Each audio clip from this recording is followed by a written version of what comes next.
I repeated a verse from his recitation. He was reading about huwa allazi arsala rasulahu bil huda wa dinil haqq liyuzhirahu ala ad-din kullih wa kafa billahi shahida. That portion of the ruku he was reading. So I read that verse out of that full recitation. And I'm asking my audience, the sons of Islam, I said, in the past 24 hours, if any of you have heard that verse, please put up your hands. I said, in the past 24 hours, it was actually in the past 4 minutes, everybody had heard. But I'm asking, I want to make it a little harder for them. I said, look, in the past 24 hours, anybody heard these words? I repeat again.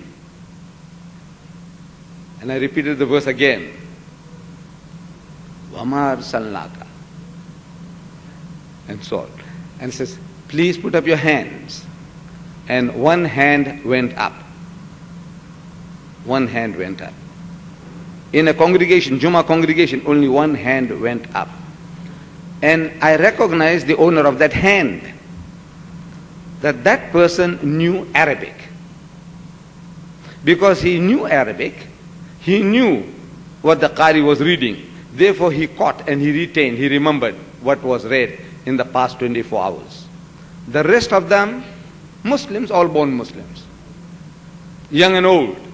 99.9%. They had never heard the word in the past 24 hours. What does that mean?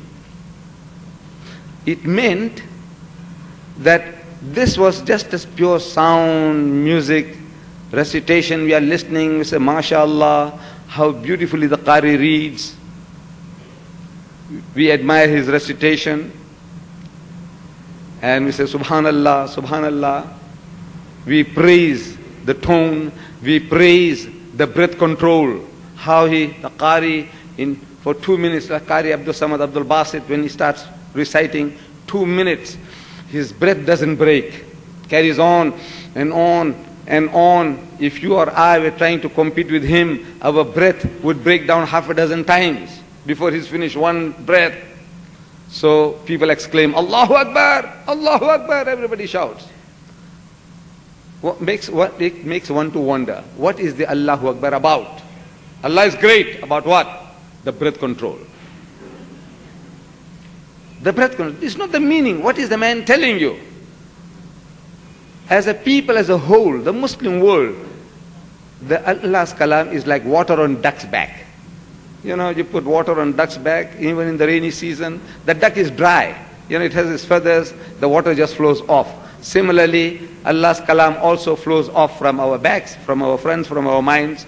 It's just the sound, the music, the rhythm. We read the Quran for sawab, sawab, sawab, blessings, blessings. And wallah, I believe that we will get the sawab. But the real message that is being delivered is being lost. Therefore, we don't catch it because we don't understand the language. We don't understand what is being read. Fortunately, this afternoon, our sister also translated it. She also mentioned that it is from Surah Nisa. She also mentioned that she started from verse 171. So, it is an occasion for us that we can go home and check it up. Check up these things. Not that we distrust the speaker or my sister who was here a little while back. We are not distrusting her.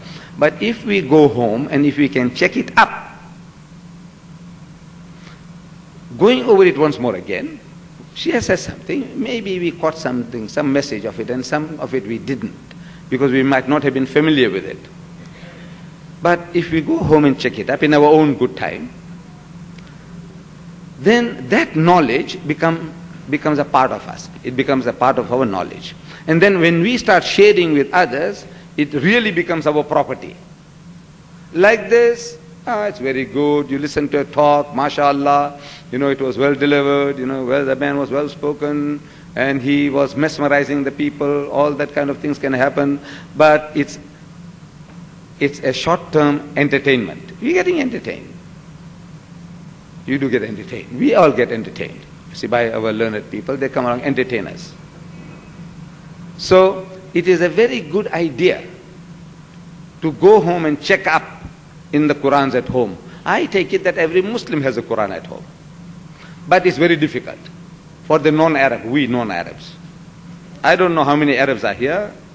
They might be very conversant with the Quran, I don't know. But the bulk of our people, very, very difficult. Our sister said Surah Nisa. In a Quran, a volume of this magnitude, this particular one is a translation, 1,920 pages. Where will you find Surah Nisa? In the first instance, to go and check it up. Where? But if you have a translation like this one, this particular one, published on this subcontinent, this part of the world, in Lahore, it was first published in 1935 or there around by Sheikh Mohamed Ashraf, Kashmiri Bazaar, Lahore. This translation is by Abdullah Yusuf Ali. There is another one, Muhammad Ali Qadiani. This is Yusuf Ali. Abdullah Yusuf Ali. Now, in this particular translation, it has advantages which no other translation has. And the advantage here is, number one, that this is the only translation I've seen so far which gives you a verse-by-verse translation. For example, starting with Surah Fatiha, the opening chapter of 7 verses, it begins, Bismillahir Rahmanir Rahim. Exactly opposite that Bismillah in Arabic. On the opposite side, you see, in the name of Allah, most gracious, most merciful. Alhamdulillahi Rabbil Alameen. So all praise is due to Allah, the cherisher and sustainer of the worlds. Ar-Rahmanir Rahim, most gracious, most merciful. Maliki Yawmiddin, the master of the day of judgment. Iyaka na'budu wa iyaka nasta'een. He says, Thee alone we worship and Thee alone we ask for help. Ihdina sirat al-mustaqim. Say, guide us on to the straight path.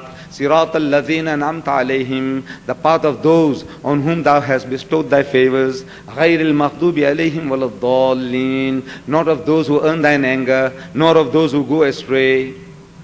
Verse by verse translation. And as you are reading, you can focus your attention more on this translation, because as soon as you read Bismillahir Rahmanir Rahim, at the end of that ayah, that meaning, you see a number. That number tells you that there is a commentary, tafsir at the bottom. This particular one will say 19. You look at number 19 at the bottom in smaller types, gives you the tafsir, commentary. It tells you what is Rahman, it tells you what is Rahim, what is the difference between these two, and what are the relationship between the two. So your attention is focused on the ayah longer period of time. So you digest that knowledge. It's more easily digestible. Because the Quran, the whole Quran, is a book of revelation, wahi, but Allah Bari Ta'ala sent this wahi like telegrams. Actually, that's how they came to him, by telegrams. It was not like stories like you say, once upon a time, the fox and the grapes, or the wolf and the lamb, or once upon a time, there was a tailor in China, and he had a son called Aladdin, and Ali Baba and the 40 thieves. No, nothing like that. The Quran is a very concentrated book. And Allah talks by